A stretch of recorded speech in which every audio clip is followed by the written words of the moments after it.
Hello and welcome back to Mr. Powers Teaches Algebra.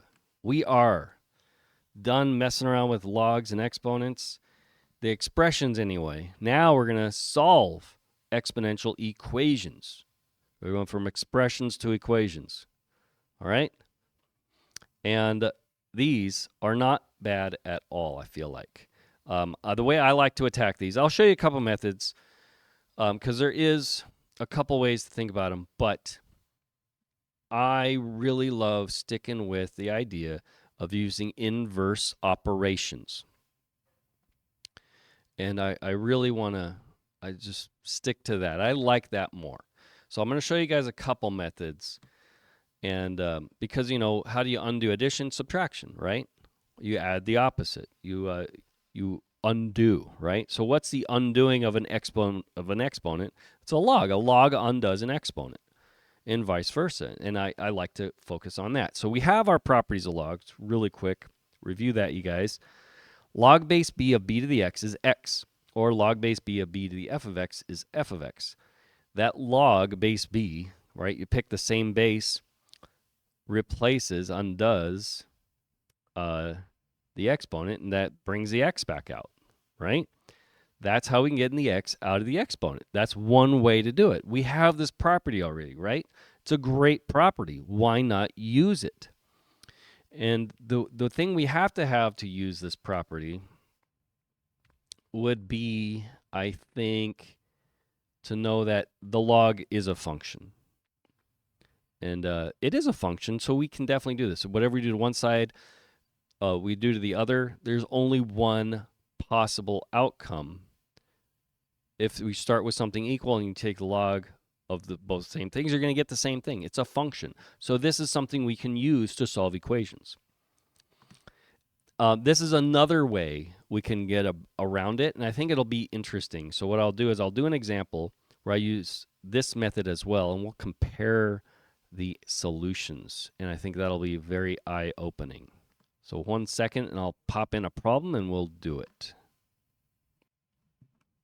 All right, and here's a problem I borrowed from Delta Math. Delta Math, if you don't know, is a wonderful homework site. All right, so let's solve this problem using those properties we just talked about. Now, like I said, I like to do the inverse thinking.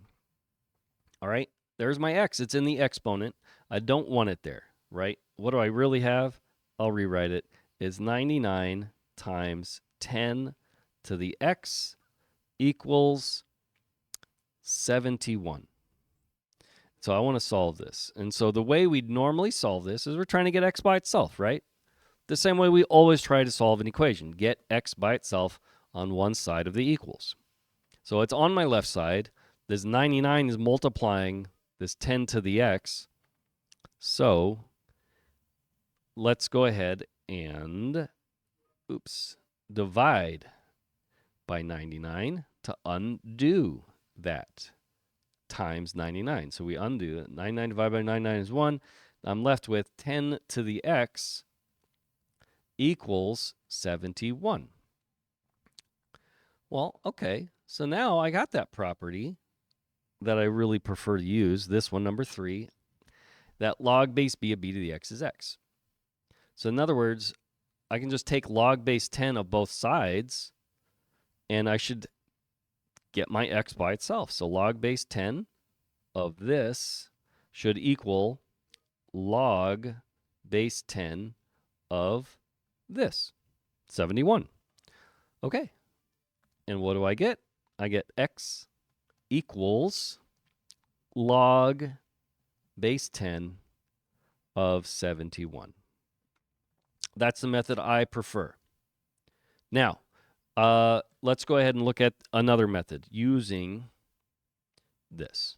We'll take a look at it. This is a fun discussion too because of you might see that formula for change of base in here.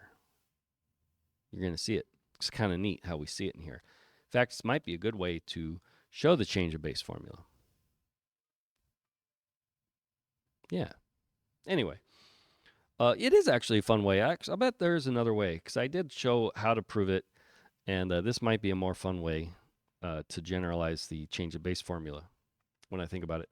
So let's solve this also another way. So we got 99 times 10 to the x equals 71. We divide both sides by 99. We'll do the same step, and we'll get 10 to the x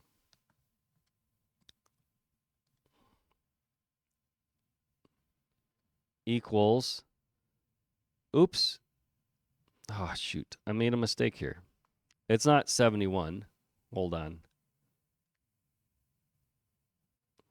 It is 71 over 99. I don't know why I dropped my 99. So go back over here.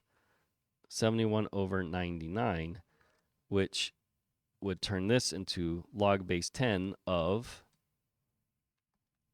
71 over 99. That's my answer. I apologize. I forgot I dropped the 99 here. Why did I do that? Okay, so anyway, back to over here. What we got is 10 to the x equals 71 over 99. That's what we should have had here.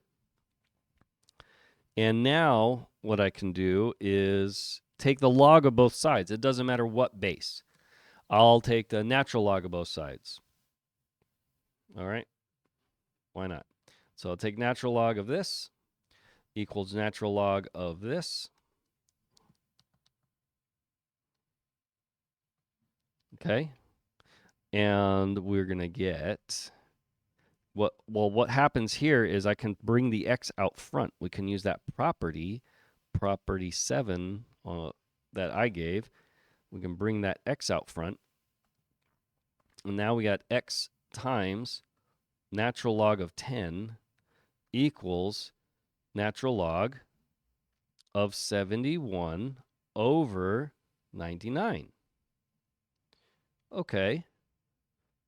And then what? Again, I want to get x by itself. So what do? We have to divide both sides by natural log of 10. So now I got my answer, and it looks to be in two different forms. There, those cancel. And now I have x equals natural log of 71 over 99 over natural log of 10. But if you're good and you recognize the change of base formula, these are equivalent. If I use a change of base formula on my expression I have here on the left, I would get this on the right. And personally, I think this was a little quicker. It's a tiny bit faster to just straight up take log base 10 on both sides than to take log of both sides or natural log of both sides and then divide again. So this one's a little quicker, and we're also using that idea of inverses. We're undoing the exponent with the log. Here, it was more roundabout. You take the log of both sides, and then I can bring that x out of the exponent. They both work great, right? And then if we need to approximate to the nearest hundredth, what do you got to do? You got to type it in to a calculator. So what do we got? Natural log of 10, or log base 10 of 71 over 99. So log base 10, which you don't really have to put in the 10 if it's 10, but I'm going to do it. So 71 over 99. There's my answer. Or I could have done enter. There we go. Natural log. So there's our natural log of 71 over 99. Was it 99? Yes. Good. Okay. Divided by natural log of 10. Enter. And you see, you get the same answer, of course. Because really, we already know it's the change of base formula. Looks different. Either way, when we put our answer into our homework problem or we write it down for a teacher, we're gonna get the right answer here. So that'll do it for this video on solving exponential equations. Till next time, enjoy doing math.